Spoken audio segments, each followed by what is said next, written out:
the problem was with servicing our members. We wanted to make the registration easier for companies so that the coming to our events would be more easy, convenient, and more fun actually as well, because right now the registration system we have, it has a lot of manual work in it, so it's hard for us and hard for the companies as well.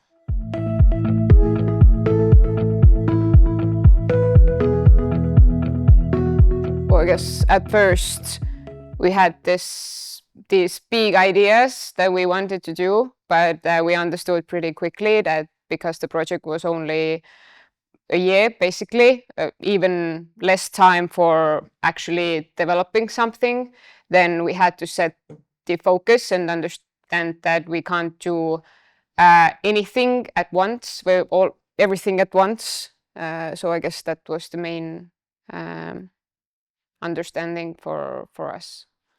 But in the project, it made for us much easier that our solution provider Novasport already had the solution similar that what we needed and what we were looking for, and that made whole process a little bit smooth, and we had the opportunity to move on more quickly. But as Katlin mentioned, that we had big plans, but in time to time we saw that we can't move on with some things, and we have to take time for development and agreement between solution provider and us.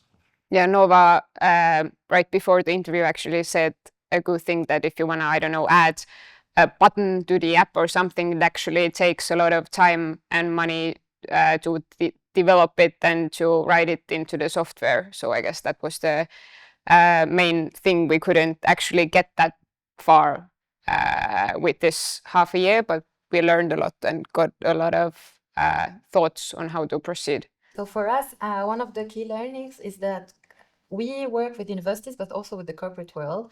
And here, in that case, company sports with Firmasport gave us the real conviction that the needs in Belgium and outside of Belgium in company sports are very similar. That they need to organize events to enhance the well-being of their employees, to connect people within companies, and to challenge them with competition or health and well-being sports. So that was one of the key findings for us. And that, of course, there are some differences, just some minor adaptations from country to country, mainly the language.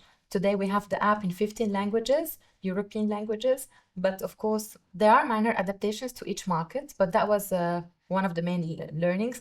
The second biggest learning is that, of course, in the software development industry, as we said, developing a feature or functionality for our clients, or on the pilot of this case with Firmasport, is very interesting because we always want to enhance our product, but there are certain there's a maximum of customization that we can do, because at certain point we need our tool to be used by all the clients to have a standard product, and any small enhancement, even a little button, takes a lot of development and time and resources, whether financial or human resources. So this is something that I think was a shared learning as well.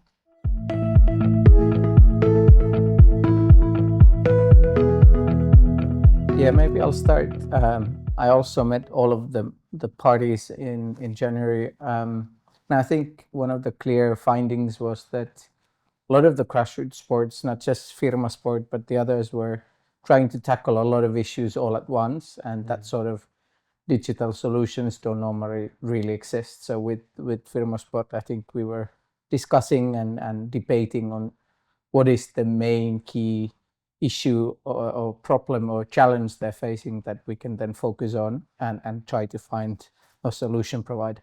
From my perspective, they might have a different perspective.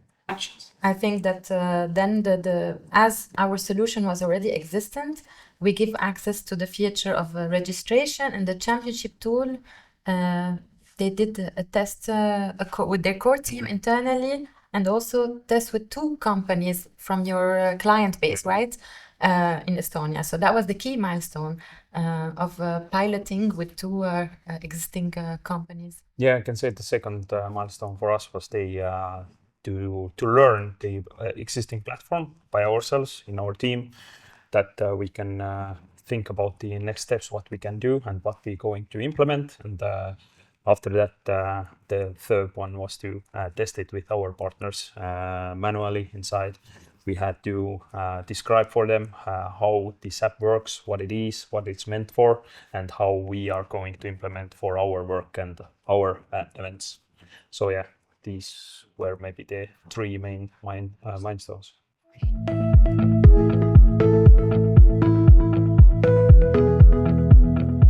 From my perspective, I would advise the grassroots organization to know its users, their needs exactly, to keep it simple and scalable from the start. I know it's when you are starting your digitalization journey, you think that you wanted all or nothing, but it's not that. You can start building up little by little your solution, but from the start, you have to have a clear, your service or should cover a clear need. And from that, you can add functionalities or you can expand your digitalization journey. So it's really, for me, know your users and keep it simple and scalable. Yeah, well, she kind of stole my thunder, but I'll leave it to that.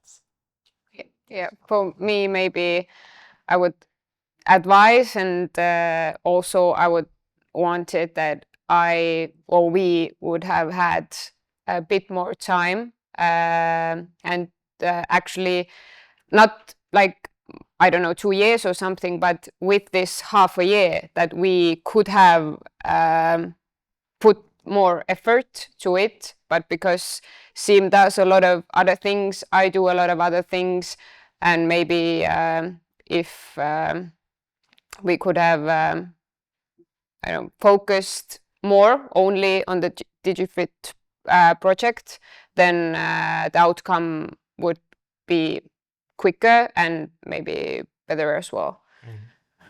And last but not least, I can add that if you think about digitalization and that field, I suggest you to find a good mentor or somebody who have been on this road. That makes the whole journey much easier, and you have already people who know something and have done something.